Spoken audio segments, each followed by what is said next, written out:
que delícia ter você aqui, gente. Que gostoso. Igualmente, igualmente.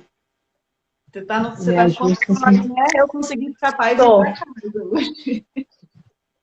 Aqui a minha acústica é um pouco melhor, porque eu estava testando os novos recursos e, bom, vamos para os antigos. Vocês me ouvem bem? Estou ouvindo muito bem. Tá, ótimo. Muito bem. Uhum, também. Duas. Duas. Bom, eu posso começar falando um pouquinho de como foi que eu conheci o Dai. Pode ser? Ah, claro.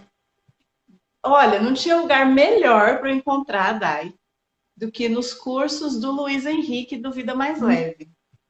Então, a pandemia trouxe esse presente para mim, eu que moro bem longe, né, e que algumas coisas demoram bastante para vir para cá. Então, nos cursos do Luiz, eu fui encontrando algumas pessoas maravilhosas, que depois eu tive o prazer de conhecer pessoalmente, algumas delas, Uhum. a Dai, inclusive. E eu vendo algumas falas da Dai sobre o trabalho dela com a maternidade, e um episódio que ela contou da filha e tudo mais, né? Falei, gente, olha essa pessoa, quero conhecer essa pessoa. Eu coloquei aquilo ali na cabeça. Falei, olha só.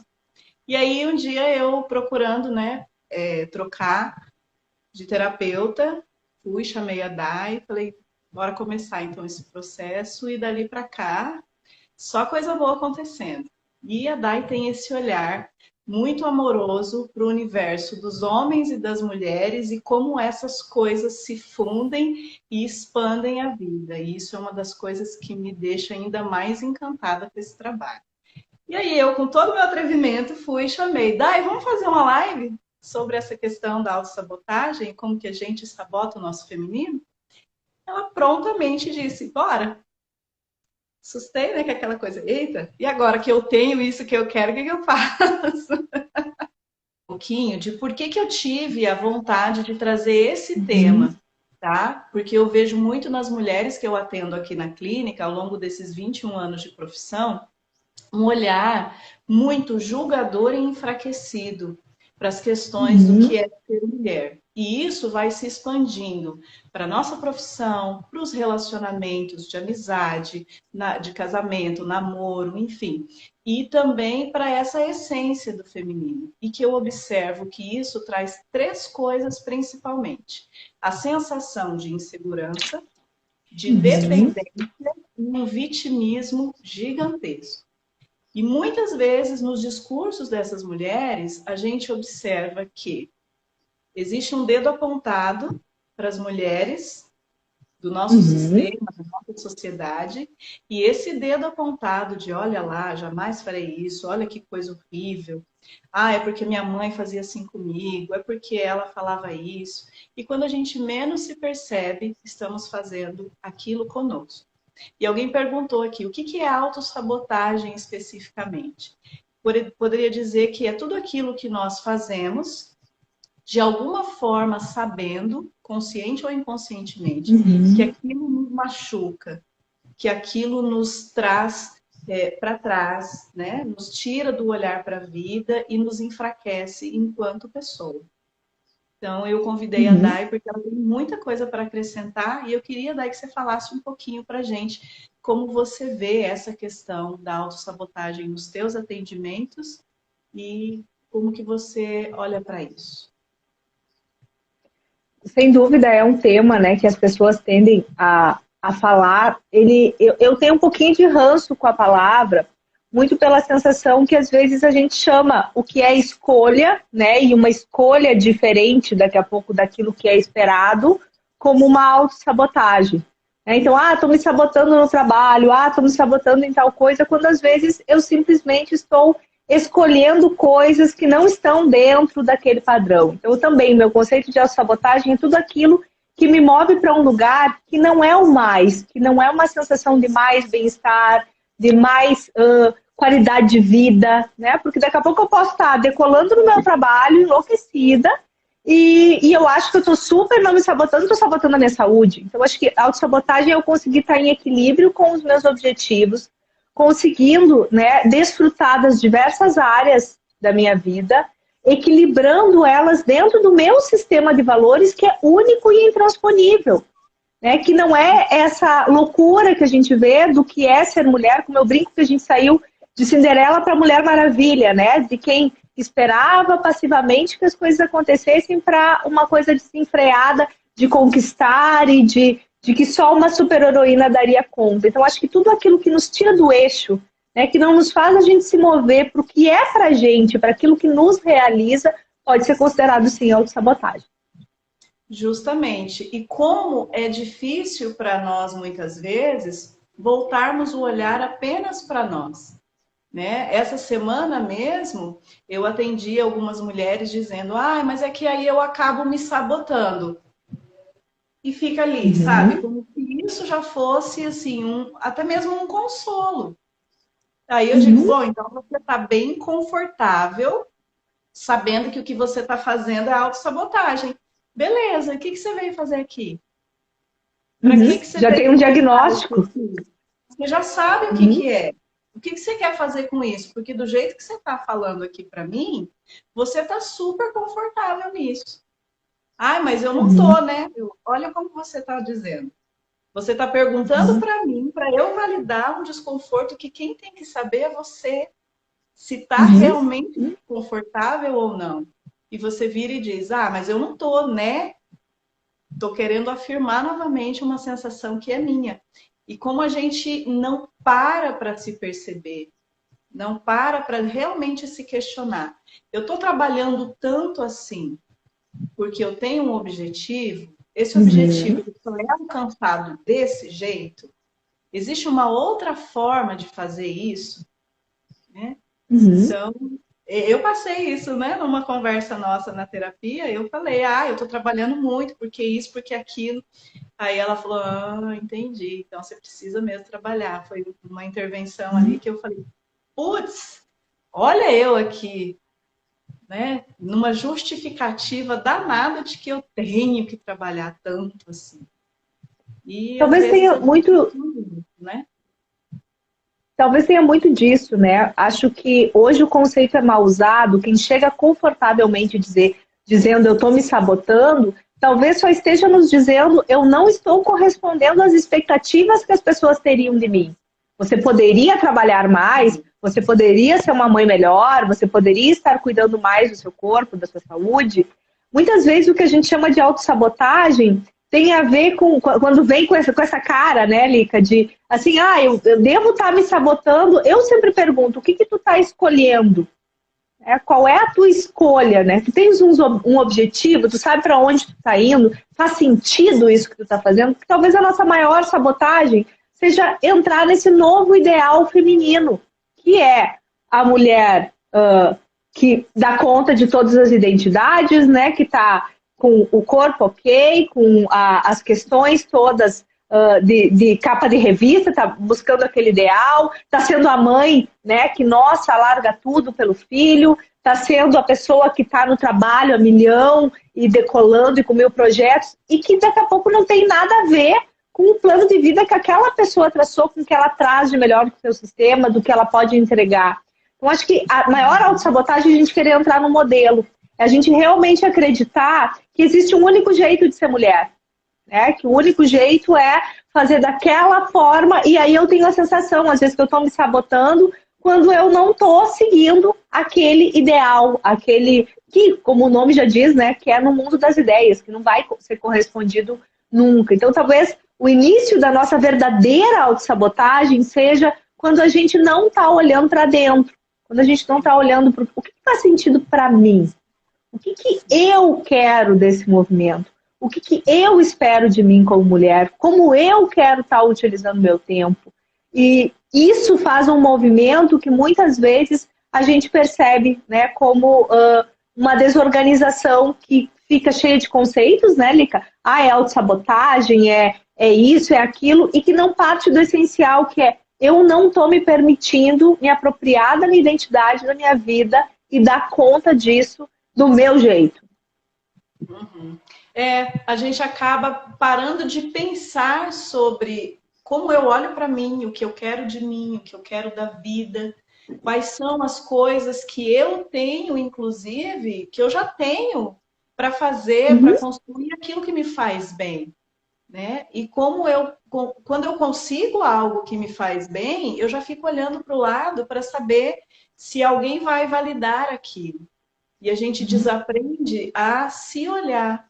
Então, uma das perguntas que eu vou direcionando também é: como é que você tem olhado para você? Com os olhos de quem? E onde é que estão os seus olhos? Para que lado eles olham? O que eles buscam? Né? Muito sim, muito sim. E às vezes as pessoas não estão preparadas sequer para se perguntarem isso. Muitas vezes eu tenho a sensação, vai, que a gente está muito mais se importando com as respostas do que com as perguntas, Muito sim. né? E a gente fica só tentando responder e a gente não se questiona, não se Muito percebe, sim.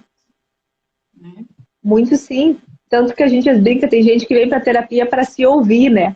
Para poder ouvir a sua própria voz, para poder pensar em voz alta as coisas de um jeito, num lugar neutro, que não vai ter um julgamento, né? Que não vai. Sem dúvida, autopercepção, né? A capacidade de se olhar e se perceber e de corporificar. Talvez na autossabotagem, quando a gente fica, né? Talvez uma grande autossabotagem também, é a gente ficar nesse mundo das ideias em que eu não consigo perceber a minha bússola mais preciosa, que é o meu corpo, a minha capacidade de sentir. E nós, como mulheres, então, devemos ter isso como a nossa força maior, a nossa capacidade maior, né? Poder sentir, perceber, olhar, ver o mundo de um outro jeito, através dos nossos sentidos, das nossas sensações. Então, uma grande sabotagem é eu ficar nesse mundo das ideias, no mundo, né, das comparações, e eu esquecer de vir para o meu corpo. E a gente vê efeitos disso na sexualidade, efeitos disso na desconexão das relações, efeito nisso em todas as áreas,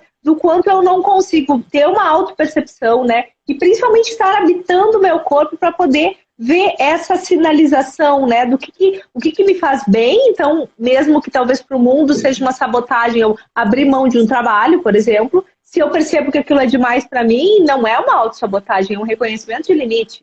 Se eu consigo, enfim, fazer minha maternidade de uma outra forma e que daqui a pouco eu vou ser julgada, isso não é uma autossabotagem. É isso, é o movimento de eu reconhecer esse limite, saber o que eu tenho para entregar, como eu entrego, como eu faço isso. Então, quanto a gente não questiona, né? Vem uma ideia pronta, como se a autossabotagem fosse sair do ritmo que é esperado para ti. Não, a autossabotagem é quando a gente está visivelmente nos impedindo de ir para o nosso melhor lugar. Justamente. A gente acaba não lidando com limites, inclusive para nós mesmos, né? De repente parar e falar assim, opa, para onde que eu tô olhando aqui? Olha, eu já querendo fazer a coisa que o outro tá pintando como bom, como certo, então deixa eu voltar aqui e dizer para mim mesmo, não, não é isso que eu quero, não é isso que eu vou fazer, eu tenho que olhar para mim. Então, os limites precisam existir em todas as relações e na nossa relação conosco também, né? Então, e eu acho que a Dai travou de novo. Ai, ai. Caiu, né? Dai sumiu, sumiu mesmo. Algo deve ter acontecido aí com a conexão dela. Gente, eu não tô conseguindo enxergar nada do que vocês estão colocando, se alguém tá. Ela me chamou aqui novamente. Já vai voltar, tá?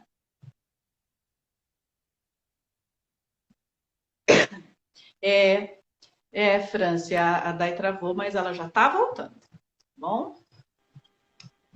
Hello. Desafiador hoje aqui. Já troquei 2 vezes o sinal e ele não quer me obedecer, mas agora acho que esse vai ficar melhor. Desculpe-lhe. Eu não sei se você conseguiu ouvir a hora que eu falei que a gente precisa lidar com os limites para os outros, mas para a gente também. De parar e falar, para que você está indo para um lugar que não é esse, que não é assim. Né? E puxando já um pouquinho para a questão que você disse da maternidade, de ser a mãe ideal, eu me lembro quando eu tive o meu filho, ele tem hoje 15 anos. Na época eu tive dificuldade para amamentar, tive pré-eclâmpsia, ele não pegou o peito e tudo mais.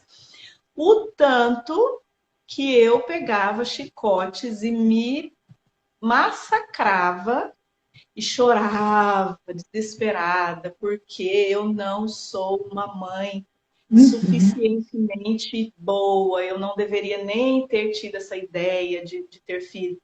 E a minha mãe, com todo o amor dela, porque foi assim que ela aprendeu, não, filha, vamos lá, vamos insistir mais um pouco, vamos fazer, você vai conseguir. Já que você não conseguiu ter o parto natural, pelo menos amamentar seu filho você vai ter. E eu não conseguia falar nada para ela. E aí o meu marido virou e falou assim, ó, a gente vai ter que fazer a sua mãe ficar um pouquinho mais longe, porque isso não tá dando certo, você tá ficando mais nervosa. E o tanto que na época eu não dei conta de dar essa freada. E foi ele que precisou chegar e falar, ó, sogra, obrigada, se ela tá querendo ajudar, mas a gente vai dar mamadeira. Não, coitado desse menino, vai ficar doente. O que aconteceu? Ele teve refluxo, daqueles mais sérios, e aí o olhar era, né? Quando não mama no peito, é isso que acontece. Gente do céu, aquilo era... Ai. Maternidade é um convitão para os chicotes, né? Até porque nisso, acho que nós, como psicólogas, acabamos tendo uma responsabilidade, né, Lica? Eu vejo as mães chegando aqui para mim, muitas vezes se desculpando, assim, ai, daí eu não consigo fazer tal e tal coisa, e assim eu sei que deveria. E eu falei, nossa, eu também não. Muitas vezes a psicologia e todas as teorias de desenvolvimento acabam trazendo, né, diretrizes para a gente que são lidas como movimentos ideais. Que vai ser impossível um ser humano que está vivendo, que está dando conta de outras identidades, dar conta disso. E, sem dúvida, aqui a gente tem em Passo Fundo, né, o curso de casais grávidos, agora na pandemia foi online, alguns, provavelmente esse ano espero que consigamos voltar no presencial, onde a gente trabalhava isso, né, os casais grávidos e essa preparação para a maternidade, mas sobre um outro olhar, que fosse, ao invés de inundar as pessoas de informação para que elas ficassem ainda mais confusas, elas pudessem ver o que daquelas informações que estavam disponíveis podiam ser acolhidas para que elas pudessem fazer o seu jeito, né? O especialista no teu filho é você. E o amor dos homens e serem práticos, dizer se distancia um pouquinho de tudo isso e vamos tentar do nosso jeito, vamos experimentar, esse brinquedo é nosso. Foi a gente que fez, então assim, não vai dar para devolver para o fabricante, no caso somos nós. Então vamos fazer do nosso jeito. E eu também, Lica, tanto que eu questionava a questão de ser mãe, justamente porque eu nunca fui essa mulher, né, clássica, que sonhava em ter filhos, que adorava bebê, que parava, né, para ficar com as crianças. Eu nunca fui essa mulher. E continuo não sendo, né? Eu tenho duas meninas, né, uma que tem 13 anos e a outra que tem 7. E eu brinco, até hoje na mesa, enquanto almoçávamos, eu falei, essa fase da birra, da comida passa, né? Tem que me lembrar que passa. Ainda bem que a infância é um período pequeno da vida dos nossos filhos. A gente vai conviver muito mais com eles como adultos. Porque eu, particularmente, não sou uma apaixonada pela infância. Muita gente, quando eu tinha bebê pequeno, as pessoas diziam, nossa, tu vai morrer de saudade dessa fase. Foi uma fase boa, tivemos coisas legais, mas eu não tenho saudade. Prefiro muito mais a minha filha adolescente como ela está hoje. Não tenho saudade de acordar de noite, não tenho saudade, né, de não saber, ela não me falar o que ela quer, não tenho saudade do nível, né, de dependência que a gente fica quando começam a caminhar. Eu não tenho saudade desse tempo. Lembro com carinho de bons momentos, mas me lembro muito bem o quanto era difícil e desafiador, ainda mais para quem queria conciliar casamento, maternidade, profissão e outras coisas todas juntas. Então, talvez essa seja também uma grande sabotagem da maternidade, né? Que a gente tem que gostar de todas as fases. Você tem que amar estar grávida, depois você tem que amar amamentar e ter um bebê pequeno, depois você tem que amar todo mundo, todo aquele momento, né, de começar a caminhar, depois tem que amar para a escola, tem que amar a escola. Não, gente! Tem gente que vai adorar filho bebê, que vai morrer de saudade dessa época. Tem gente que vai adorar pré-escolar, aquelas descobertas de pular. Tem gente que vai adorar adolescente e tem gente que vai adorar ter filho adulto. Eu imagino que eu vou ser uma mãe muito melhor de filhas adultas do que eu sou de filha criança. Onde eu vejo, assim, a mãe clássica que senta no chão e vai brincar, eu nunca fui.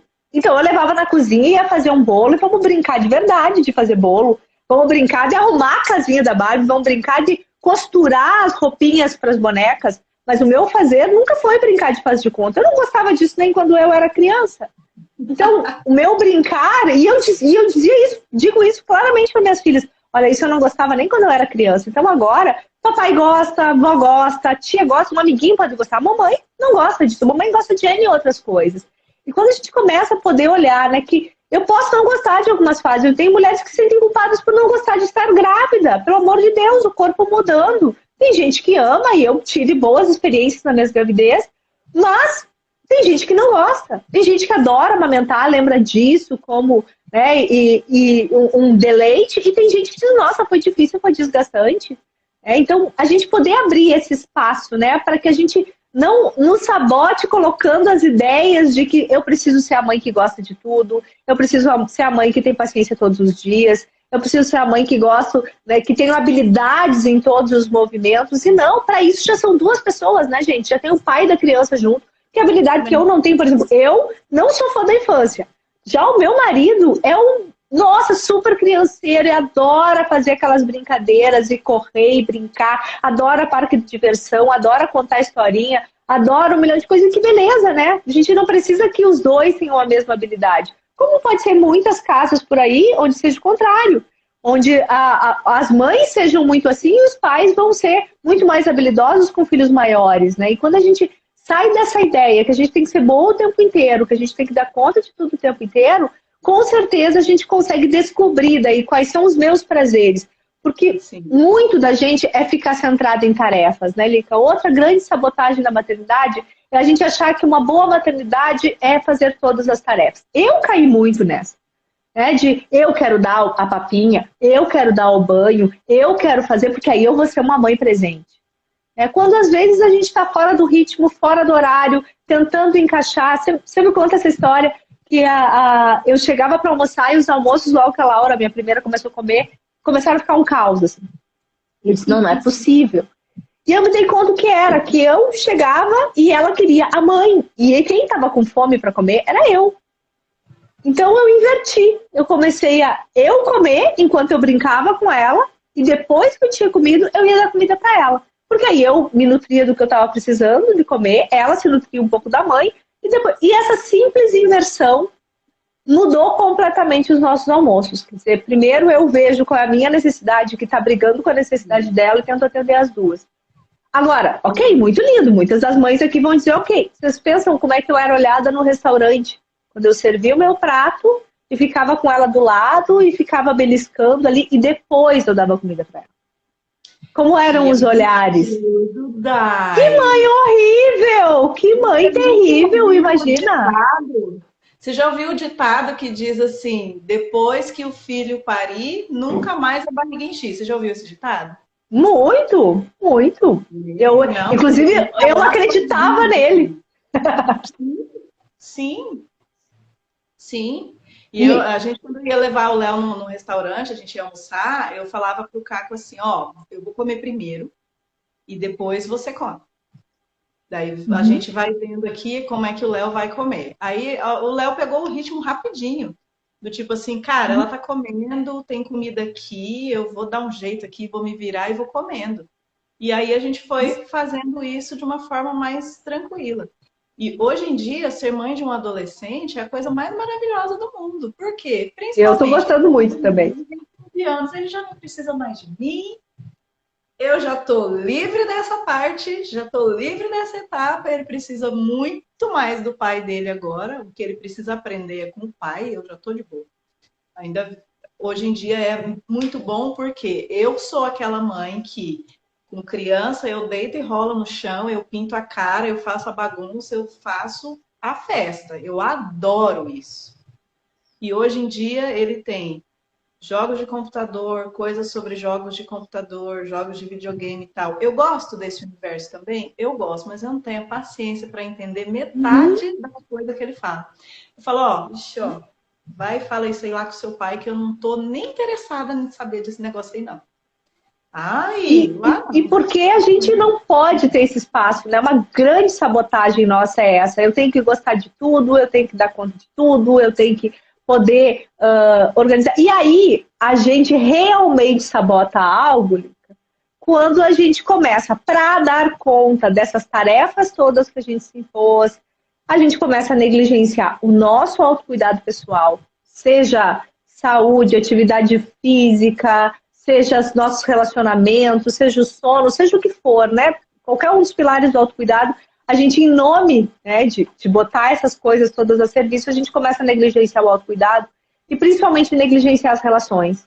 Quem aqui, como mãe, não ergue a mão para dizer quantas vezes esqueceu da mulher, né? Esqueceu de exercitar as coisas como casal, esqueceu da sua sexualidade, né? Esqueceu de investir nisso porque tinha 1000 outras coisas tão mais importantes. Então, essa nossa grande sabotagem de para atender uma expectativa irreal, a gente começa a negligenciar compromissos que a gente já tinha antes. E sem dúvida, a maternidade aí vai ser a campeã, né? Depois que ela acontece, porque o bebê chega, Vossa Majestade o bebê. É óbvio que os primeiros meses a gente está totalmente à mercê de aprender aquilo e é a grande tarefa. Mas à medida que o bebê, que os filhos crescem, a gente precisa ir retomando as nossas identidades. Porque eles vão crescer, eles vão passar pela nossa vida, né? Eles vão... E quanto melhor a gente estiver e quanto mais eles puderem confiar que a gente tem uma vida interessante, feliz, sem eles, mais eles vão poder se desenvolver. Então talvez essa seja uma grande sabotagem que a gente faça. A gente se dedicar exclusivamente para uma esfera da nossa vida, que é tem um trabalho temporário, né? Porque toda a maternidade a gente vai começar, né, com um misto, né, entre a autonomia, né, e a necessidade. Quanto mais autônomos, menos autônomos mais precisam da gente, vão se tornando mais autônomos, vão precisando cada vez menos da gente, e é o que a gente espera, né? Criar filhos competentes para ir adiante no mundo. E aí, se as minhas outras áreas desaparecem, como eu fico? Como o meu filho vai conseguir ir para o mundo se ele vai deixar uma mãe que não vai ter uma vida? Então, quanto a gente se sabota quando a gente esquece quem veio antes, né? A gente que é da filosofia sistêmica vai falar de ordem o tempo inteiro, que é a gente veio antes. Eu, como pessoa, o meu autocuidado, o que é importante para mim. E autocuidado, gente, não essa coisa que a gente vai ler em livro. Autocuidado é eu saber o que eu preciso para estar bem. Acordo cedo, acordo tarde. Para mim muda 15 minutos antes para arrumar meu cabelo e maquiar. Para mim muda bastante. Para outras pessoas, não. Dormir um pouquinho mais muda. Ter uma pausa para o cafezinho muda. Ouvir uma música em vez de um podcast no carro muda. Porque eu vejo essa loucura da informação. Eu tenho que saber de tudo. Eu tenho que assistir a live. E aí daqui a pouco eu nem estou vendo se isso está me fazendo bem. Que diferença poderia fazer se eu viesse ouvindo uma música até o trabalho? Se eu pudesse chegar 5 minutos antes e me sentar, me acomodar. Para mim, isso faz uma diferença enorme. Do que chegar, ai meu Deus do céu, tu tem que resolver, já estou atrasada. Quer dizer, se a gente começa a olhar para essa questão do autocuidado, voltando para a ideia da autopercepção, né, da observação de tudo que acontece com a gente, da presença que a gente está, nos momentos que a gente está vivendo, a gente vai percebendo que essas coisas vão ser o que vai me fazer ficar bem para exercitar as minhas outras identidades, seja na minha vida profissional, seja na minha vida conjugal, que geralmente veio nesse esquema, né? A gente se torna uma pessoa, aí a gente tem uma identidade profissional, aí a gente encontra alguém, e aí a gente tem filho, e a gente inverte tudo isso, né? E aí, não, agora eu sou sua mãe. Retomar essas identidades, ser capaz de saber o que eu gosto individualmente, o que eu preciso como casal para estar bem, retomar aquilo que funcionava. Muito das terapias de casal, né, que eu trabalho muito com terapia de casal, é uma das minhas coisas preferidas de fazer, eu sou apaixonada por terapia de casal, justamente porque eu vejo a importância dos casais poderem retomar, e cada casal tem a sua receita de sucesso. Não sou eu. Nenhuma teoria do mundo dá para alguém a receita de sucesso de uma relação de casal. Quem tem essa receita é o casal, lá no início. E às vezes a pergunta muito simples é: o que vocês faziam que fazia vocês se sentirem conectados e que fazia vocês terem vontade de ficar junto? E é muito comum, e você deve ver isso também, Li, que as pessoas dizem: nossa, faz tanto tempo que a gente, sei lá, não assiste um filme abraçado no sofá, que a gente não sai dar uma volta de bobeira, que a gente não transa de manhã, que a gente não tira um tempo para ficar namorando. Coisas muito simples, coisas muito pequenas. Então, quanto a gente se sabota correndo atrás de tarefas e de executar muita coisa e esquece de se nutrir, né? Aquilo que já funcionou, usar os nossos recursos, aquilo que a gente já conhece, que a gente já sabe que funciona, mas que sim, vai exigir uma enorme disciplina para que a gente possa manter isso na nossa vida. E o tanto que é simples, é das coisas simples que a gente precisa. E é justamente desse simples que a gente se esquece. Quantas vezes eu vejo até um casal que eu atendi recentemente, porque são intervenções breves, né? A mulher tinha muito medo de voar de avião. E aí o marido, porque ela teve que fazer forçadamente uma viagem de avião e tudo mais, e foi desafiador para ela. Ela viajou, mas aquilo foi extremamente desafiador para ela. Ela falou: olha, Deus me livre ter que passar por isso de novo. E aí ele pegou e falou assim: ah, eu tenho um presente para ela, e aí eu queria ver, né, assim, como é que vai ser isso. Qual que é o presente?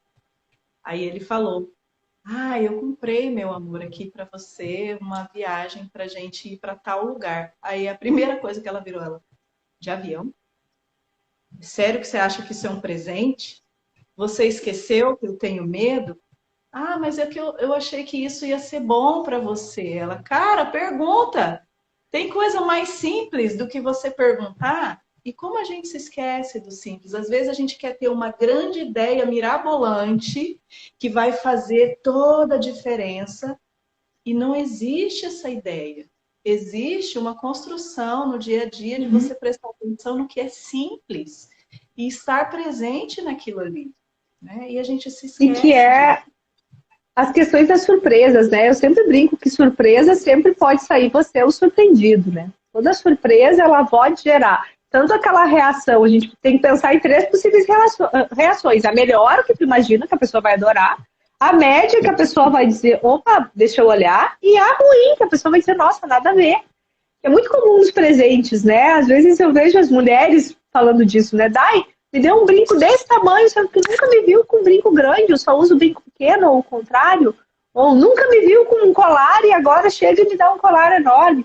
É o quanto a gente tem essa questão, né, do óbvio, né, da percepção, e também de eu poder dizer o que eu gosto, o que eu não gosto, o que eu quero, o que eu não quero, e poder acolher com um bom humor, né? Eu tenho uma relação de antiga, como eu brinco, né? Faz 24 anos nesse ano que eu tô junto com meu marido, e a gente acha que conhece, né? Nossa, mais de 20 anos eu conheço a reação. Não, não conhece.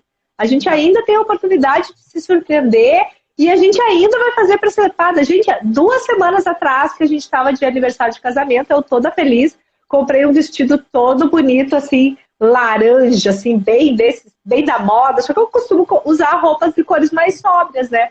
E o meu marido, quando me viu com aquele vestido laranja, ele me olhou e deu uma risada. E eu disse, uai, o que foi? Tu não gostou? Ele disse, não, amor, tu percebeu que esse vestido é exatamente da cor da minha roupa de caçada? Tu tá pronta pra ir caçar. Uou! Gente, eu podia esperar eu podia... E caiu no riso, sabe? Eu podia esperar qualquer reação, né? Qualquer reação dele. Menos que ele ia lembrar das caçadas e que ia pra ele dar o meu vestido, né? O vestido de caçar. E ele disse, não, eu gostei, é bonito, só achei inusitado, achei diferente. Falei, bom, a ideia era usar algo diferente para surpreender. Eu realmente surpreendi e me surpreendi, né? Talvez em outros tempos isso ia me deixar frustradíssima, isso ia me fazer pensar, nossa e tal. Mas, poxa, ele estava juntando com algo que é do universo dele, né? Ele é realmente diferente do que eu uso. Ele tem o direito de não ter achado lindo, maravilhoso, de ter achado estranho. E tu se sentiu bem, beleza, tá ótimo, ficou bonito. Mas o quanto a gente não se dá conta dessas coisas, né? Que daqui a pouco disso a gente vai sabotar a noite. Então, bom, já que não teve a reação que eu esperava quando me viu entrar, pronto. Agora a noite vai ser uma tragédia. Agora já vou ficar de mau humor, agora já vai me falar alguma coisa, eu já vou rebater. E aí a gente sabota a noite. E daqui a pouco sabota uma semana, e daqui a pouco sabota um mês, e daqui a pouco sabota uma relação. É quando a gente não consegue lidar com a nossa expectativa, né? A gente tem uma expectativa. Ah, vou agradar. Se eu não agrado, o que eu faço? É o brinco que a gente precisa aprender muito com o GPS. A gente precisa olhar e dizer assim, recalculando rota. Exatamente. Ó, ele está dizendo... mas com uma boa funcionalidade. Uma boa funcionalidade. Com certeza, levar um tiro com aquele vestido não tinha a menor possibilidade. Estava protegida. Toda de laranja. Deixa eu brincar um pouquinho também. Zé, você era a presa que ela estava caçando. Olha só. Dá pra, né? Dá pra brincar desse jeito também. Mas você imagina que... Pode falar. Perdão. Imagina se você deixa um comentário simplesmente porque a reação do outro não foi o que eu esperava, eu me frustro e me fecho. O que eu perco... E uma relação de casal, ela é uma relação que vai equilibrando e que a fisiologia de um afeta diretamente a fisiologia do outro. Então, se eu travo, fico brava e vou para um sistema de luta e fuga, onde o que o outro me falar eu já vou rebater, o outro vai ir para o mesmo movimento. E aí ele vai fazer a mesma coisa. E aí aquele casal que todo mundo que é casado já passou por isso, começa aquele, né, a reciprocidade negativa que a gente chama, né? Um fala uma coisa, o outro já não gosta, e aí então já nem vou. Então... E aí o ciclo, uma negatividade se coloca, e aí sim, a gente começa a não saber. E se a gente vai voltar à história, eu brinco que a gente vai parar lá em Adão e Eva, porque, mas eu fiz isso porque você fez aquilo. Não, mas eu fiz aquilo porque você fez aquilo. Mas eu fiz aquilo porque... Não é isso que eu quis dizer. A gente vai para o mundo das justificativas, das explicações, e aí, gente, talvez o que a gente possa dizer, opa, não é o que eu esperava. Mas espera aí, deixa eu seguir olhando para o outro, deixa eu dar uma chance, vai que o outro poderia ter se expressado mal, né? E bom, poderia acontecer mil coisas. Nossa capacidade de reparação, a nossa capacidade de poder lidar com isso. Hoje a gente se sabota muito quando a gente está com esse pavio muito curto, com essa expectativa muito irreal. Então, tudo que acontece eu rebato com muita força, com uma argumentação. Hoje eu vejo as mulheres se sabotando no seu feminino, por exemplo, lendo tudo como machismo. Acabou que o cara vai fazer uma gentileza de abrir uma porta do carro, tá me subjugando. Ou o cara tá dizendo, não precisa fazer tal coisa, eu faço. Tu acha que eu não sou capaz? Usando um filtro onde tudo que os homens oferecem acaba sendo como uma forma de eu tentar me defender. Isso é um boicote muito grande.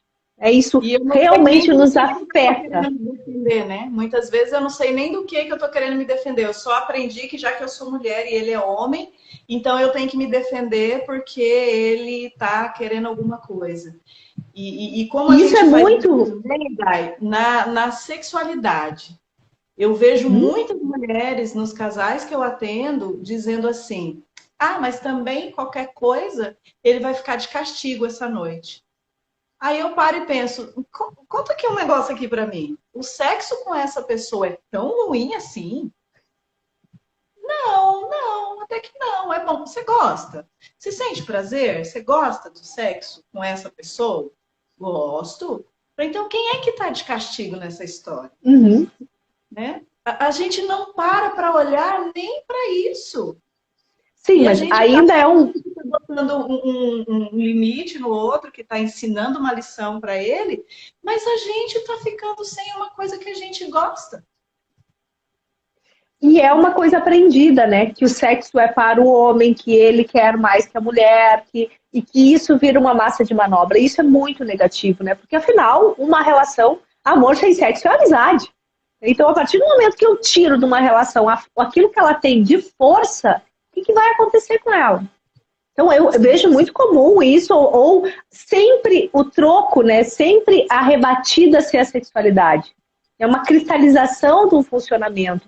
Isso muitas vezes a gente vai ver que é uma mulher que não está se permitindo habitar o seu próprio corpo, estar presente no momento do sexo, desfrutar disso, né? De um jeito diferente e poder ter criatividade, poder transformar isso, né? Dizer do que ela gosta, conhecer o próprio corpo, mas isso é uma estrada antes, né? Talvez pelos homens terem uma capacidade maior de se conhecer. Né? O brinquedinho que eles mais brincaram na vida foi o próprio órgão sexual.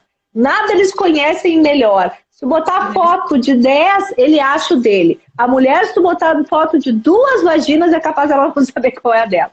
Tudo bem, é externo, é mais fácil de ver, se tem todo um trânsito. Mas os homens se conhecem, eles sabem usar o sexo como um recurso. E essa é uma grande sabotagem nossa também. Nós mulheres acabamos não vendo o sexo como um recurso.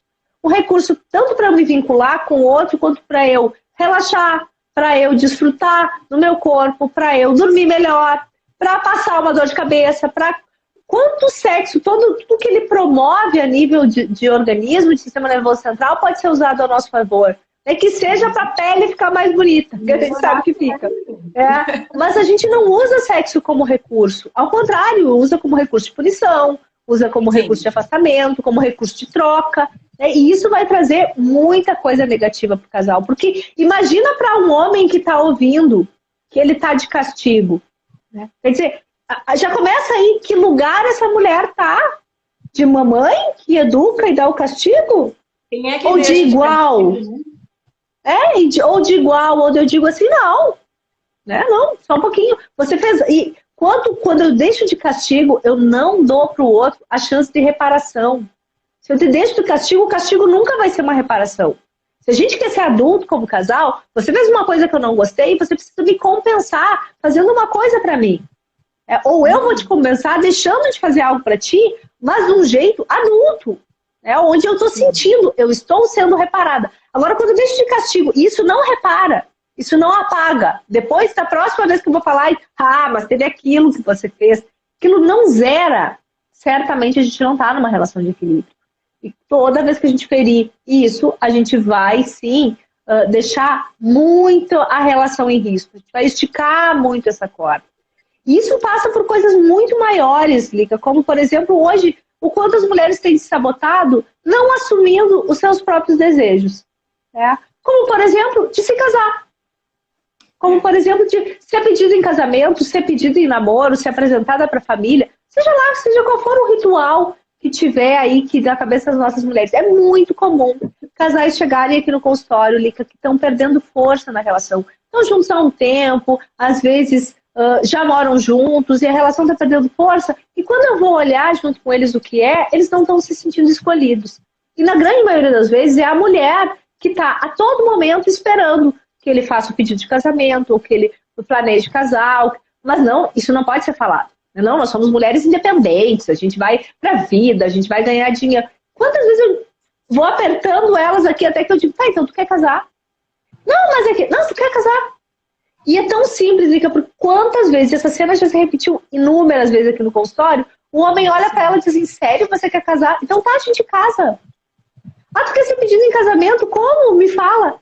E quantas vezes o cara já virou na hora e disse pra ela, então casa comigo. E você me fez lembrar uma coisa que na live que você fez com a Marília, que eu estava assistindo, eu lembrei de um casal que eu atendi no final, mais ou menos, do meio para o final do ano passado. E a grande questão daquele casal, eles estavam grávidos do segundo filho. Faltavam poucos meses para nascer a criança. E aí, a grande questão que tinha ali era porque eles não tiveram uma cerimônia de casamento. Eles casaram no civil ali, se eu não me engano, no ônibus, na justiça itinerante. Eu casei assim também, né? Mas para ela era uma coisa assim, ela precisava uma falta de uma cerimônia de casamento. Ela precisava. Aí eu falei para você, dentro da cerimônia de casamento, o que simboliza essa cerimônia? Eu acho bacana aquela coisa dos votos e tal, um fazer voto pro outro. Aí o cara sugeriu, ele falou assim, então vamos casar aqui? Eita! Pois eles fizeram na última sessão deles um casamento. Lindo. E eu ajudei, né? Eu peguei ali dentro de uma amiga minha que casou e fez os votos sistêmicos. Falei, você pode me passar para eu ver mais ou menos? Aí eles construíram dentro disso os votos deles e eles foram lindos para a sessão. Foram vestidos assim, sabe? Que legal! É a coisa mais linda do mundo. E é isso, né? E reconhecer, eu preciso disso. Eu preciso ser pedido em casamento, ou eu preciso de uma cerimônia, ou eu preciso...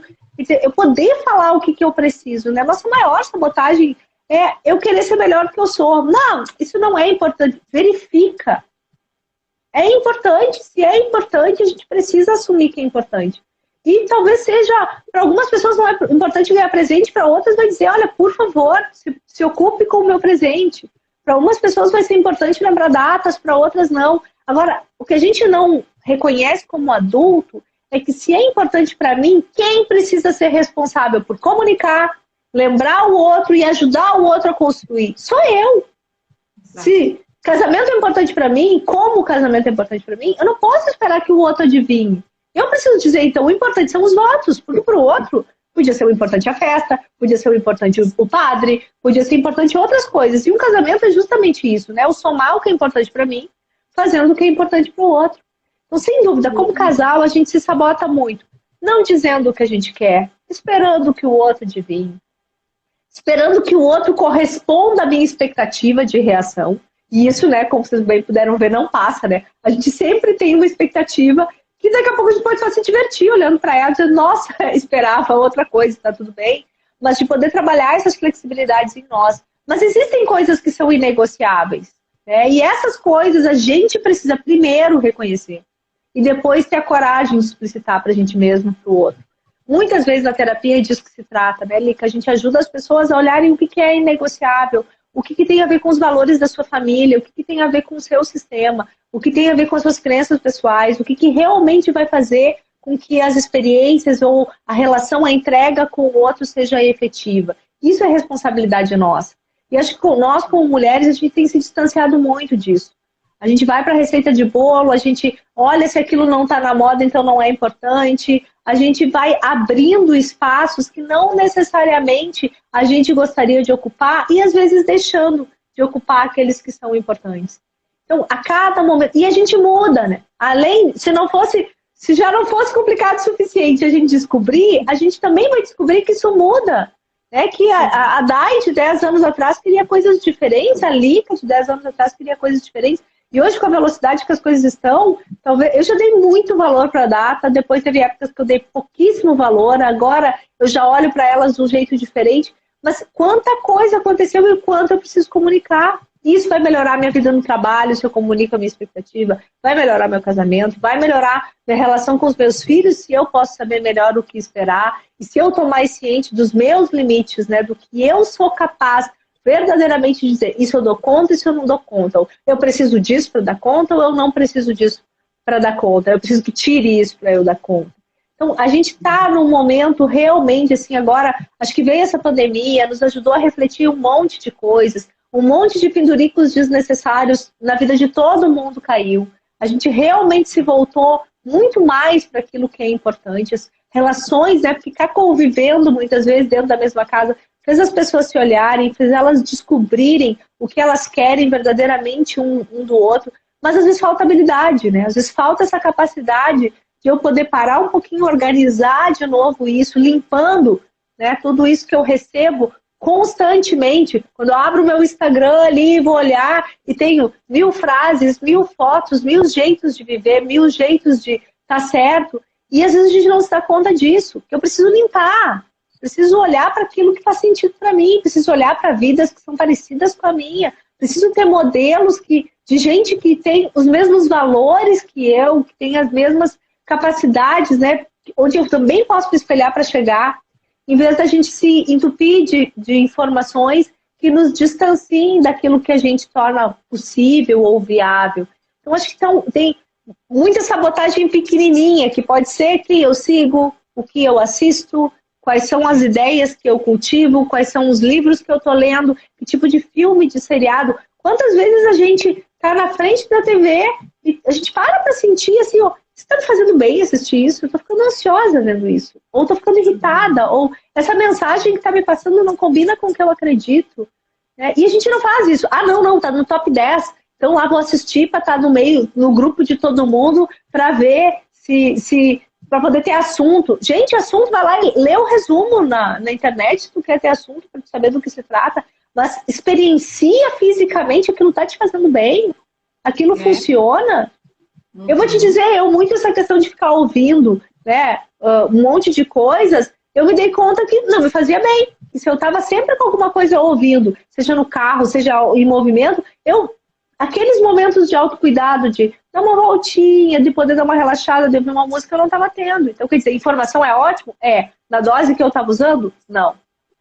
Determinados séries que eu vejo, nossa, tá todo mundo curtindo, eu vou lá, começo a assistir, sinto no meu corpo que aquilo não acomoda, ou que já tem algo ali que eu vou contrariar do início ao fim. Para que eu vou seguir? Para que eu vou seguir fazendo? Por que né? que eu vou carregar minha fisiologia de adrenalina minutos antes de eu dormir?